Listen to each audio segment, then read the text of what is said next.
ini kayak kalau kita anggap di perusahaan ini bonusnya lah. Oh, Ya. iya, Bonus iya, dari iya. tadinya nggak ada, tahu ada, Tahu ada. gitu. Iya, iya, Dan adanya itu menambah secara positif, gitu. Dan kebetulan Jadi karena tidak sekarang- bisa kita paksakan. Ya udah solusinya bikin pemilu tiap tahun, gitu kan. Oh gitu ya Prof. ya? Demokrasinya jadi kacau, Iya, iya. dampaknya juga belum tentu karena orang nggak punya, belum tentu oke. punya istilah bahan bakar nih kalau pemilunya.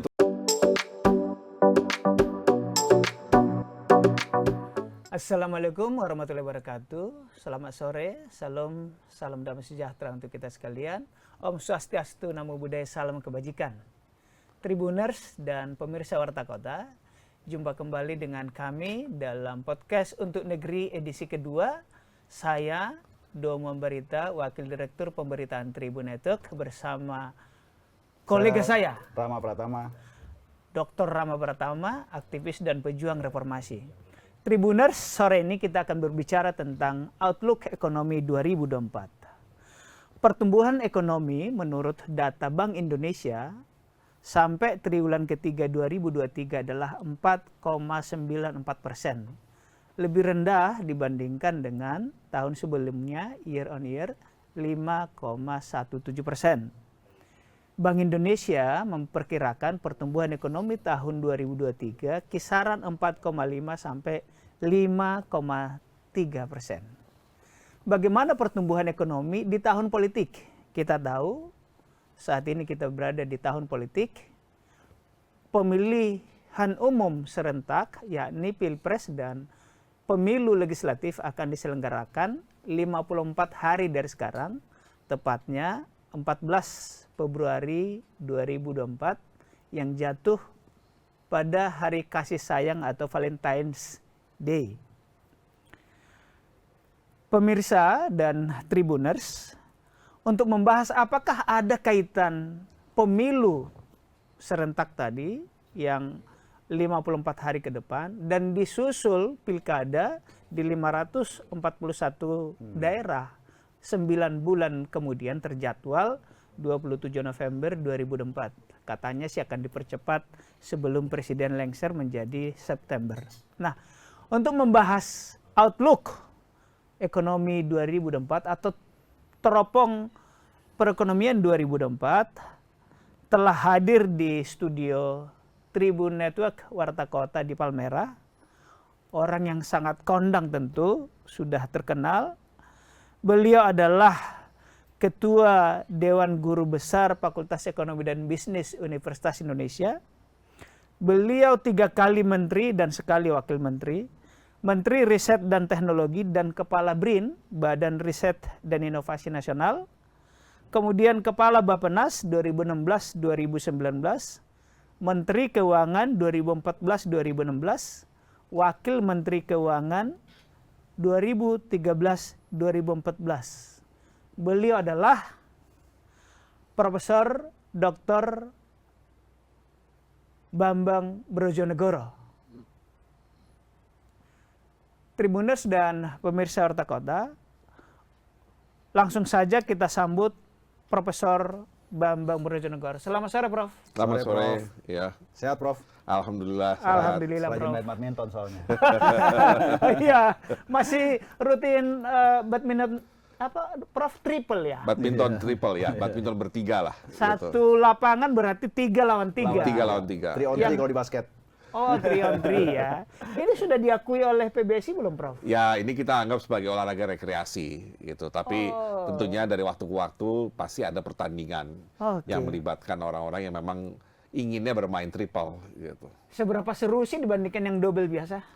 Ya, tentunya kalau mengikuti yang double apa single ya kalau level internasional pasti lebih seru yang sana Oke. gitu. Tapi kan kita berusaha untuk membawa bulu tangkis itu lebih dekat kepada masyarakat secara luas. Jadi tidak semua orang itu kan punya kemampuan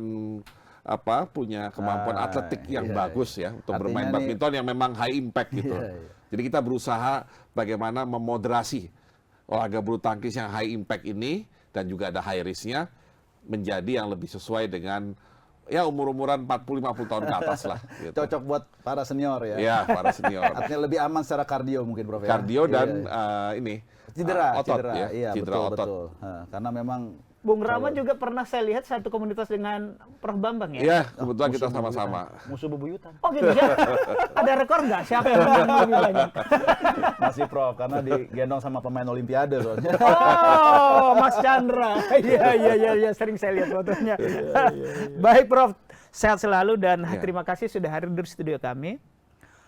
Langsung saja saya mulai pertanyaan Bang Rama. Iya, silakan Bang Domo. Prof, tadi saya sudah singgung tentang angka-angka. Iya.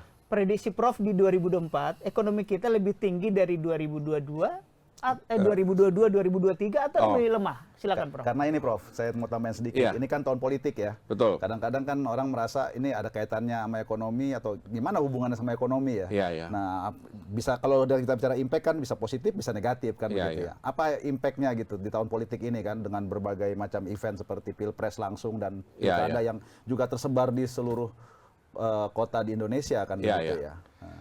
Jadi begini, mungkin kalau boleh kita melihat bagaimana hubungan antara event politik ya seperti pemilu atau pilkada dengan perekonomian sendiri ya. Iya. Tentunya bisa memakai indikator pertumbuhan ekonomi ya yang tentunya harus dihitung oleh BPS dan biasanya kan keluarnya juga mungkin ada jeda gap mungkin sekitar 2 bulan lah ya, 2 bulan setelah triwulan itu berakhir ya, karena memang ya BPS perlu memastikan paling tidak akurasi dari data tersebut.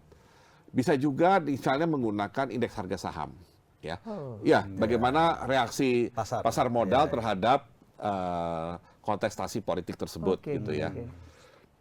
Nah, mungkin kalau kita melihat perjalanan sejarah demokrasi kita yang dulu dimulai oleh Mas Rama dan teman-teman tahun 98. Iya. Saya lihat kedewasaan dari demokrasi dan politik kita itu tercermin dengan apa ya istilahnya makin terpisahnya ya.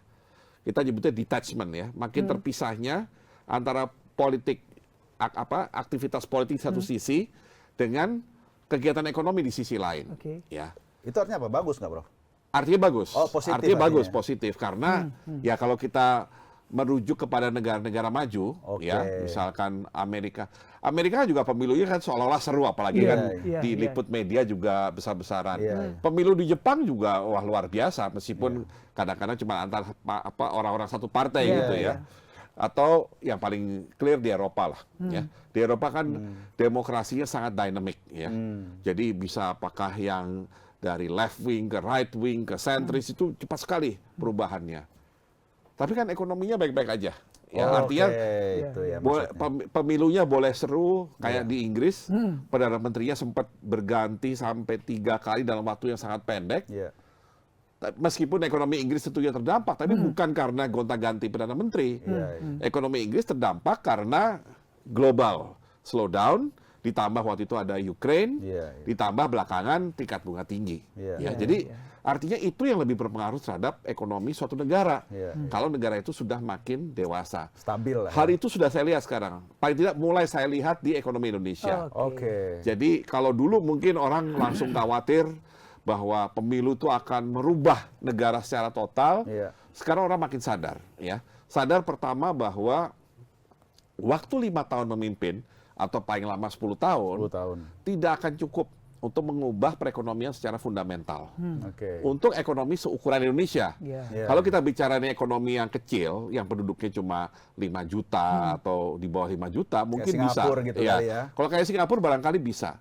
Tapi untuk Indonesia yang begitu luas, ketika seorang presiden terpilih mulai menduduki masa jabatannya, mulai masuk kantor lah istilahnya, mulai masuk istana, beliau akan sadar bahwa mengubah Indonesia seperti yang dia janjikan untuk kampanye sangatlah tidak mudah, ya.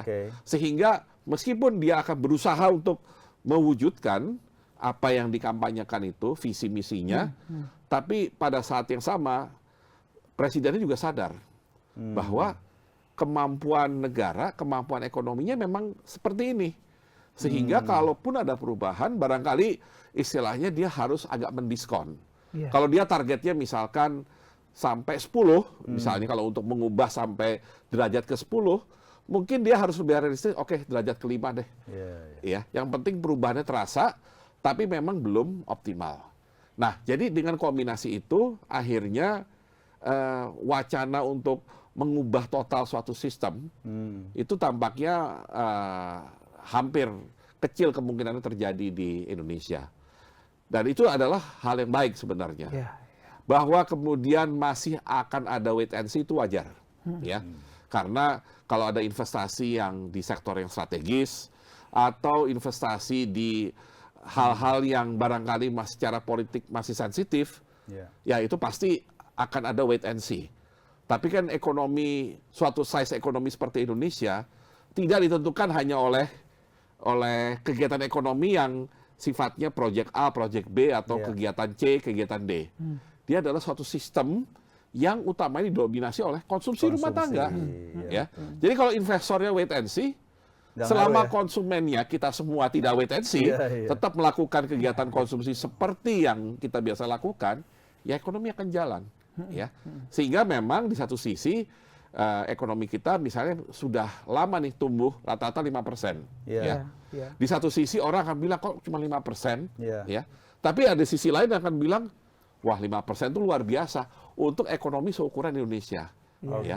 Jadi saya melihatnya dengan istilahnya kalau saya mengatakannya mungkin spektrum antara ekonomi dan politik berjalan paralel, tidak saling tidak saling intervensi, itu adalah suatu langkah bagus, suatu tahapan yang membuat kita mulai siap menjadi negara maju yang bisa mengimplementasikan demokrasi dengan lancar, tapi di sisi lain tidak menciptakan disrupsi atau gangguan terhadap perekonomian. Mungkin saya mau mengatakan konkretnya, tahun 2014 mau pemilu, orang eksodus takut kerusuhan.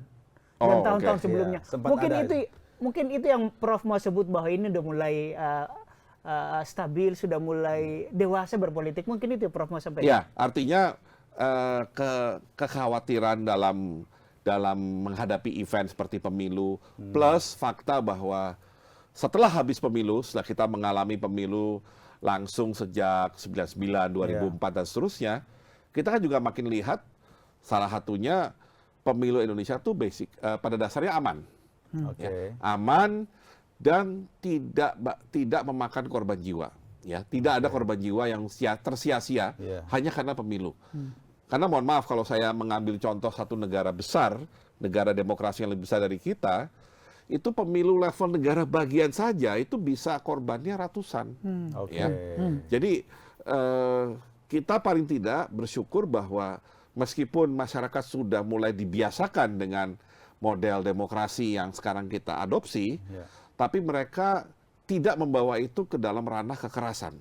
Kalaupun ada pertentangan segala macam, sekarang kan terasanya pertentangan itu di medsos. Ya.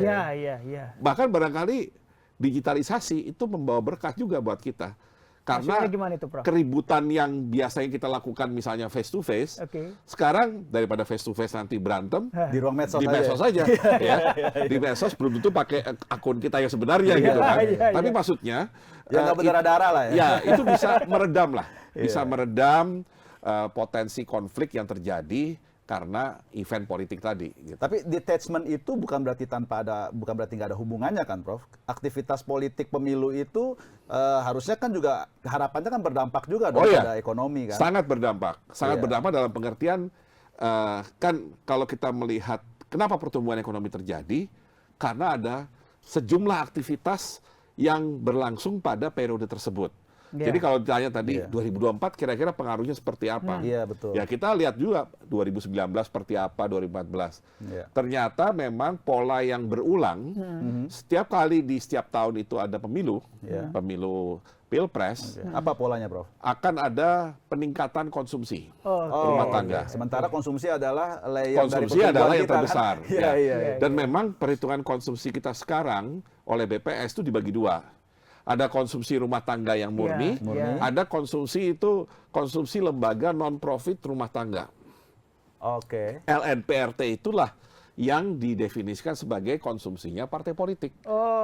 Jadi kalau ada kegiatan politik, ya konsumsi yang LNPRT ini yang baru tahu naik nih. Iya, gitu. iya, iya. Yang rumah tangga juga ikut naik ya karena Oke. bagaimanapun ada imbasnya kan. Iya, iya. Jadi ini mungkin pengeluaran langsung, ini yang tidak langsung Iya, Oke. iya. sebagai akibat dari event itu sendiri gitu. Jadi Iya, iya. kalau kita lihat di situ, kalau kita hanya bicara sebatas pengaruh terhadap perhitungan pertumbuhan ekonomi, harus dikatakan itu positif. Positif ya. Prof, Apalagi ya. 2024 seperti tadi disampaikan, ada pilkada serentak Iya, yang sebelumnya nggak pernah. Iya, Iya, betul, iya, betul. iya. Sebelumnya itu LNPRT-nya tuh agak terbagi rata. Karena kan setiap tahun ada pilkada dulu. Iya, betul. Misalkan kita sekarang punya 514 Iya. kabupaten kota Betul. plus 38 provinsi Iya. ya. Katakan dulu 34. Berarti paling nggak ada 550 daerah. Iya. Kalau kita bagi 5 rata, berarti setiap tahun ada 110. Iya. Iya, iya, iya. 110 itu berkontribusi terhadap pertumbuhan LNPRT di Di tahun tersebut gitu Iya, ya. iya, iya. Nah, sekarang ini disatukan. Menumpuk di 2024. Dan itu 514 tambah 38, 552 Iya. serentak ya. Jadi memang mungkin konsumsi yang lembaga non profit rumah tangga itu tidak terlihat menonjol di tahun 2022, 2023, tapi dia akan sangat menonjol di 2024. Nanti 2025 akan tidak menonjol lagi karena nggak ada pilkada. Iya, 2025. Itu ya. bagus nggak artinya, Prof? Kan lebih baik rata, lebih smoothing, Prof. Dinamikanya. Kalau ternyata ditumbuk 1 tahun, terus kemudian berikutnya agak lesu gitu, yang tadi itu konsumsi. Nah, kebetulan begini. Gimana tuh? Bagaimanapun Jaga level konsumsinya kan nanti Iya, akhirnya. tapi kan kalau kita lihat konsumsi rumah tangga secara keseluruhan, Iya. tetap yang lebih dominan yang rumah tangga. Oh, yang kita oke. lakukan sehari-hari, itu Iya, yang lebih iya, dominan. iya. Ini kayak kalau kita anggap di perusahaan ini bonusnya lah. Oh, Ya. iya, Bonus iya, iya, dari iya. tadinya nggak ada, tahu ada, Tahu ada. gitu. Iya, iya. Dan adanya itu menambah secara positif gitu. Dan kebetulan Jadi karena tidak sekarang- bisa kita paksakan, ya udah solusinya bikin pemilu tiap tahun gitu kan. Oh gitu ya, Prof. ya? Demokrasinya jadi kacau, Iya, iya. dampaknya juga belum tentu karena orang nggak punya, Oh, belum oke. tentu punya istilahnya bahan bakar nih kalau pemilunya terus-terusan. Dan justru malah efeknya mungkin nanti investor yang wait and see malah sepanjang tahun jadi, Iya, Prof ya. terutama Itu yang ke daerah. Iya, Nah, kalau menurut iya. saya di sini bagusnya, ini kan juga Wait and see-nya cuma tahun itu aja, Iya. tahun pemilu aja Jadi ya. kan mengadopsi gaya Amerika juga. Amerika itu kan pemilunya sebenarnya 2 kali. Yang pilpres itu yang 4 Iya, tahun, iya, betul. ada pemilu yang tengah. Oke. Pemilu yang tengah Amerika itu memilih sebagian gubernur, Iya, sebagian dari anggota DPR-nya DPR-nya. misalkan. Nah, itu cara juga itu untuk membagi supaya tidak semua tertumpuk di Oh, 1 tahun. oke, Tapi ya oke. artinya apa yang dilakukan di Indonesia ya mungkin ini eksperimen juga. Ya kita nggak Iya, tahu iya, iya. nanti setelah ini DPR-nya mau bicara apa Iya, gitu ya. iya, iya. Tapi Dirubah paling lagi nggak, nggak gitu ya? dari segi ekonomi sudah ada yang mencoba menghitung paling Oke. tidak pemilu 2024 dua-duanya Iya. itu akan memberi tambahan pertumbuhan kira-kira 0,2%. 0,2% dampak dampak. tahun politik. Dampak Dampak tahun politik. langsung ya, dampak langsung maksudnya dari eventnya sendiri. Oke. Oke. Nah, ini penting karena pada saat yang sama secara global tingkat bunga tinggi ini tampaknya akan terus sampai 2024. Tingkat bunga tinggi Amerika. Oh, trennya Artinya sampai 2024 ya. sampai Dia udah 2024. menghitung itu juga efeknya.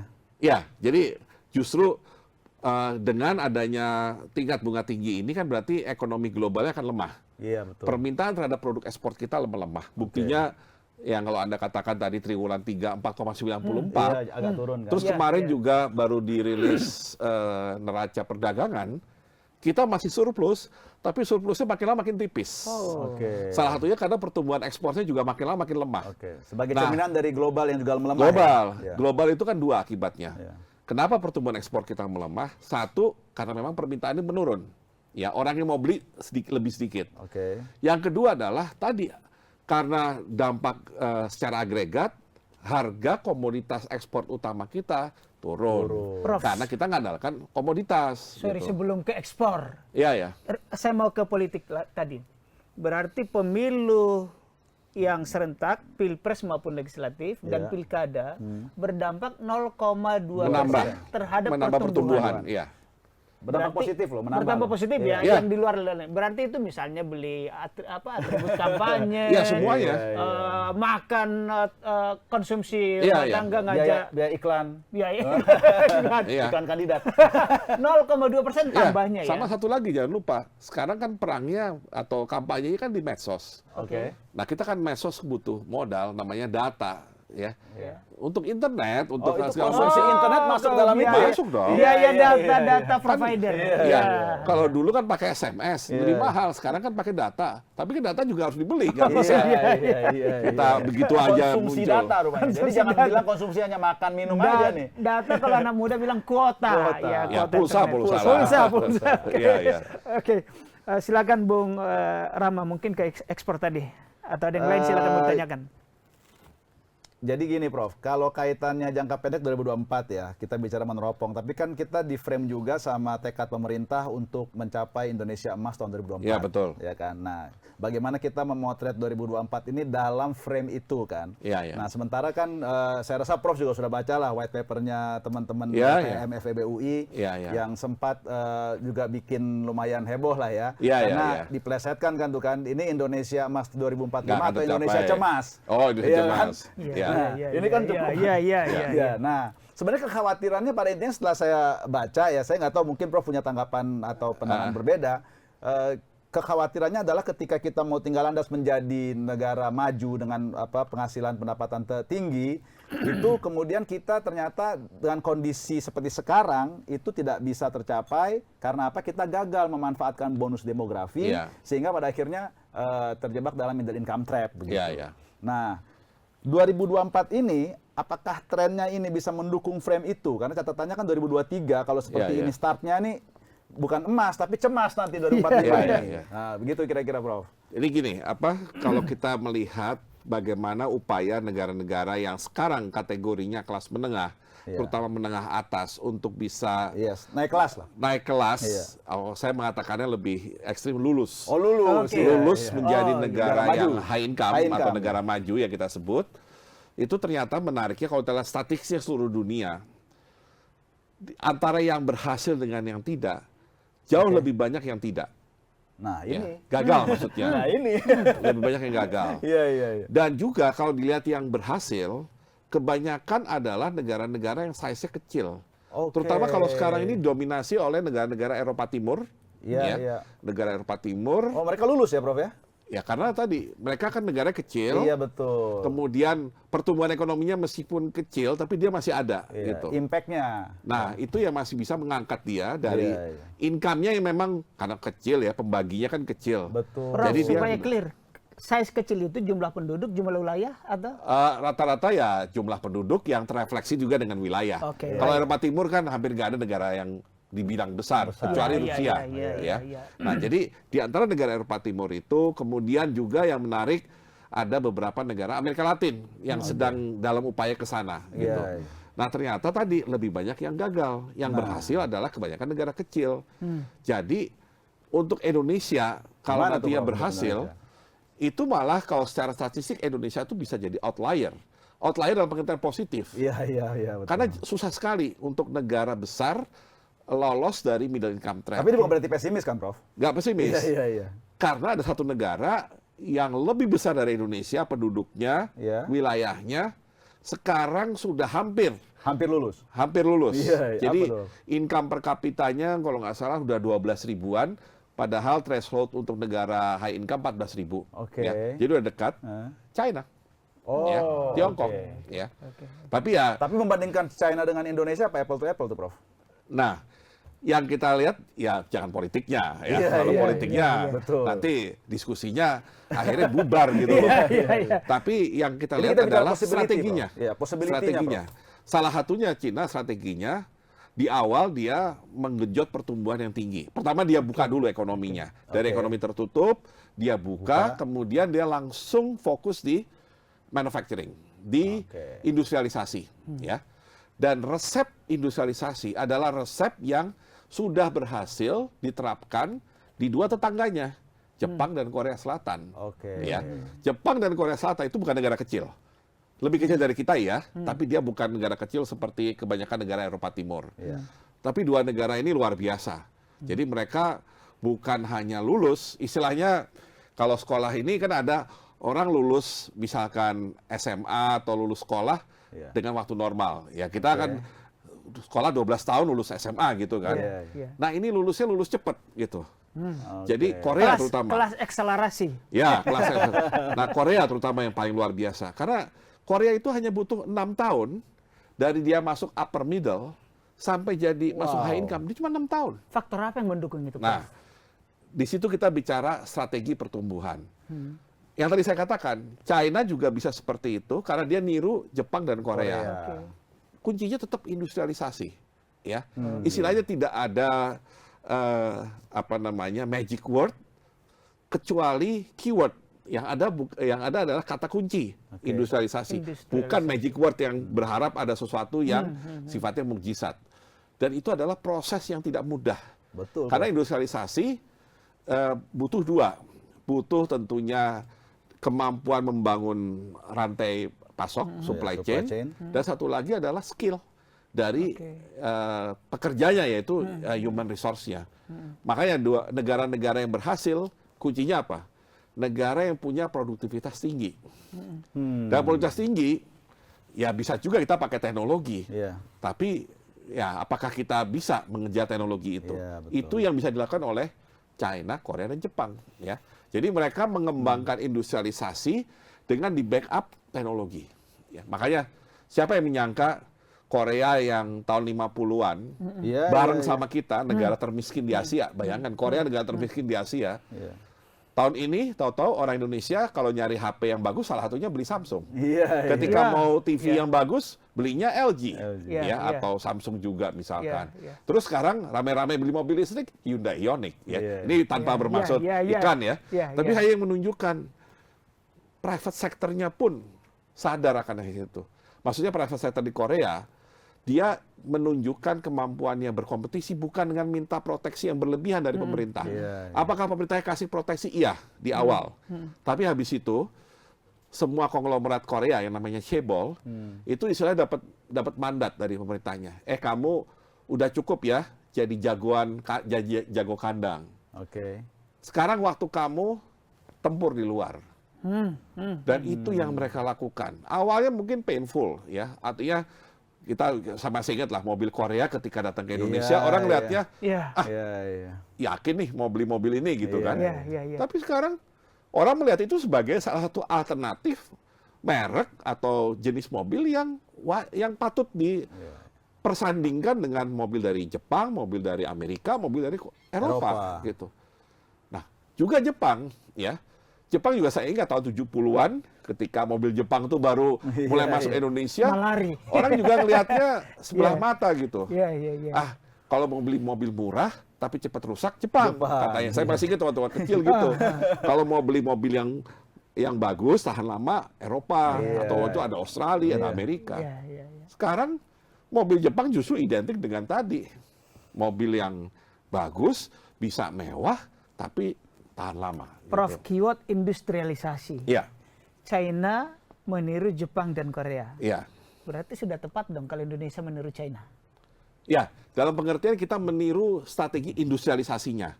Tinggal sekarang, yang membedakan kita dengan China, Korea, dan Jepang adalah apakah kita akan meniru industrialisasi ala mereka.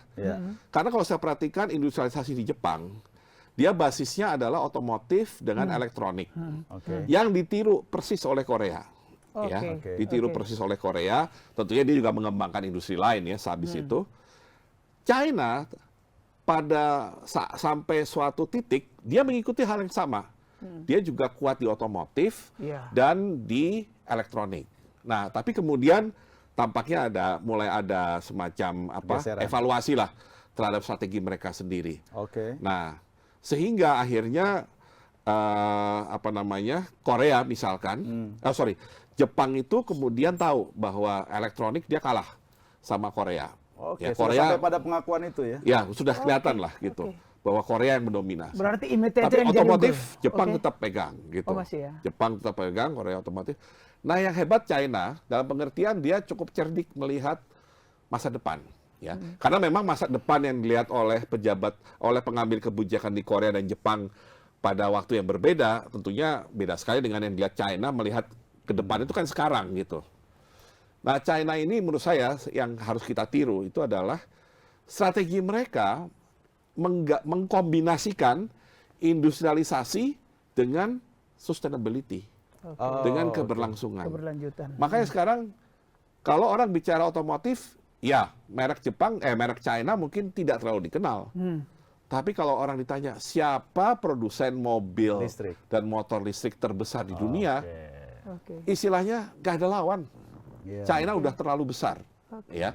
Meskipun barangkali kita yang mana tuh mereknya kalau di Jakarta gitu, ya, memang belum ada, belum eksis. Kenapa?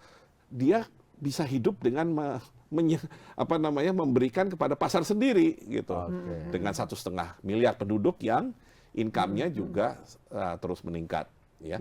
Jadi dari situ kita melihat bahwa China sudah menerapkan strategi yang tepat dengan tetap pada industrialisasi, tapi industrialisasi yang looking to the future gitu. Oke, terus sekarang kan kita bicara Indonesia lah, Prof ya. Berarti ini memang untuk memastikan bahwa ini on the track, ini akan sangat tergantung karena menjelang tahun politik nih Bang Domu, akan sangat tergantung dengan siapa the next presiden kan begitu. Nah, ini baru kita mau nggak mau kita harus menukik nih Bang Domu pembahasannya nih.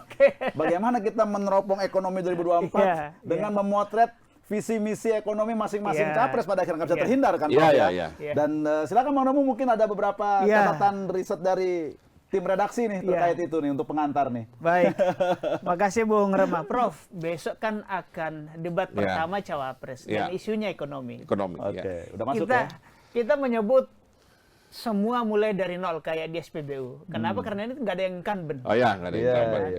Lalu kalau kita potret ke belakang, Pak SBY cawapresnya saat itu ekonom atau pengusaha, Pak Yusuf Kalla. Pak Yusuf Kalla, Periode kedua mantan Gubernur Bank Indonesia, Bank Sentral, dan ekonom dari UGM, juga dosen di mana, Pak Budiono. Lalu Pak Jokowi periode pertama pakai Pak JK, pengusaha. Kemudian belakangan Kiai Ma'ruf. Nah ini yang 2024, kalau bisa kita sebut tidak ada seorang ekonom tulen kecuali Pak Prabowo yang ada pengalaman pengusaha setelah pensiun dari.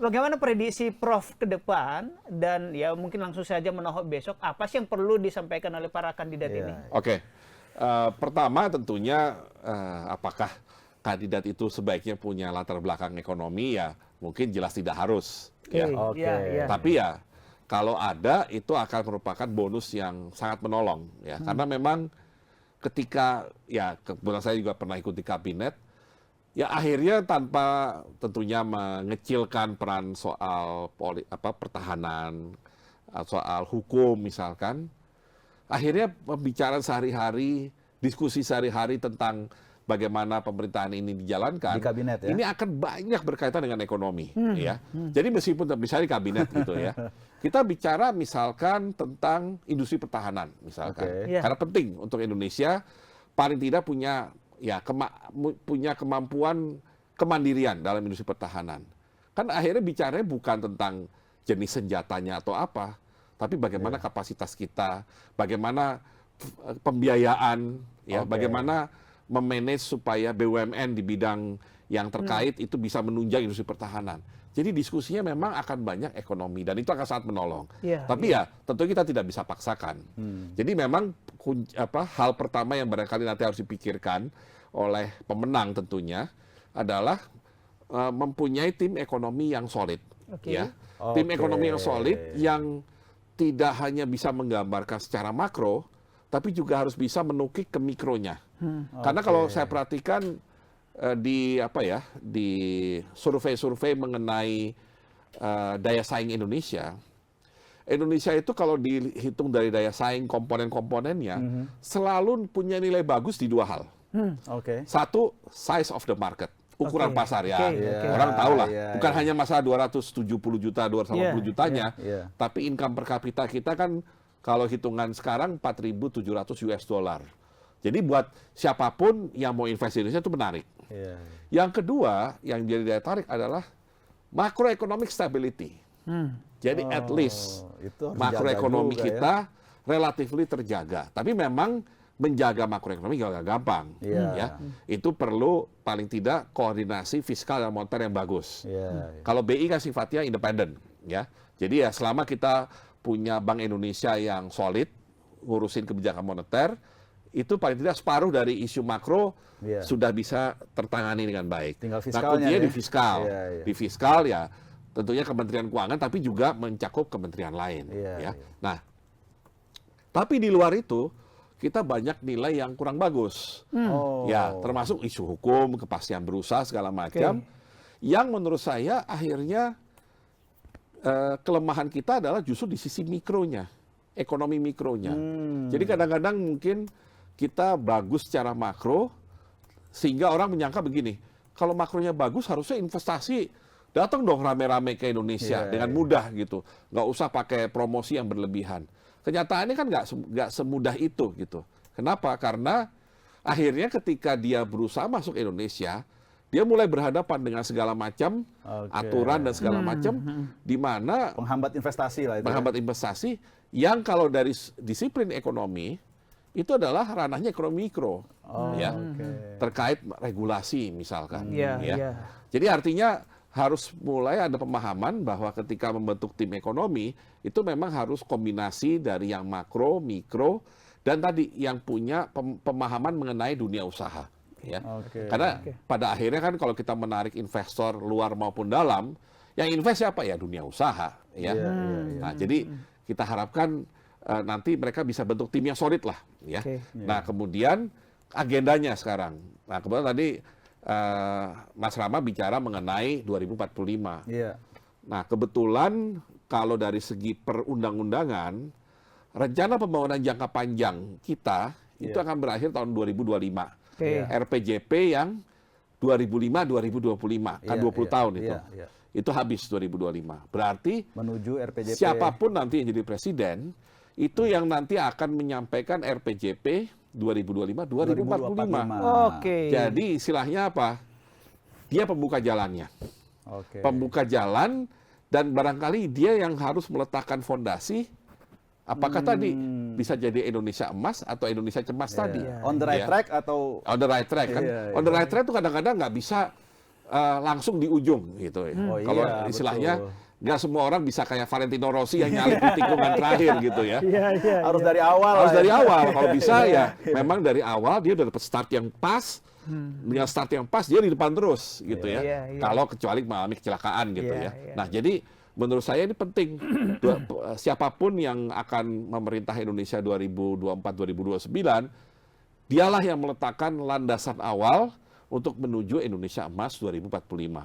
Dan kalau saya coba bahas atau saya coba baca ya visi misi, sebenarnya ya ciri dari visi misi adalah yang pertama bagusnya adalah semua memprioritaskan kepada kondisi masyarakat.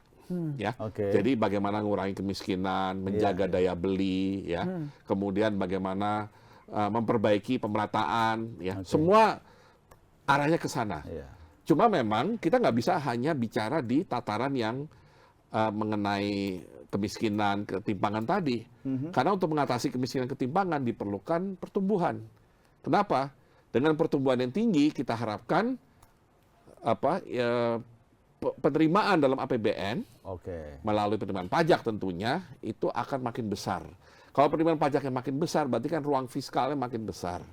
Kalau ruang fiskal makin besar maka kita punya lebih banyak kebebasan instrumen untuk membantu masyarakat tadi ya, apakah dengan cara subsidi atau dengan cara bantuan langsung terserah. Tapi yang penting kita harus punya uangnya dulu nih untuk bisa memberi perhatian kepada masyarakat yang paling membutuhkan.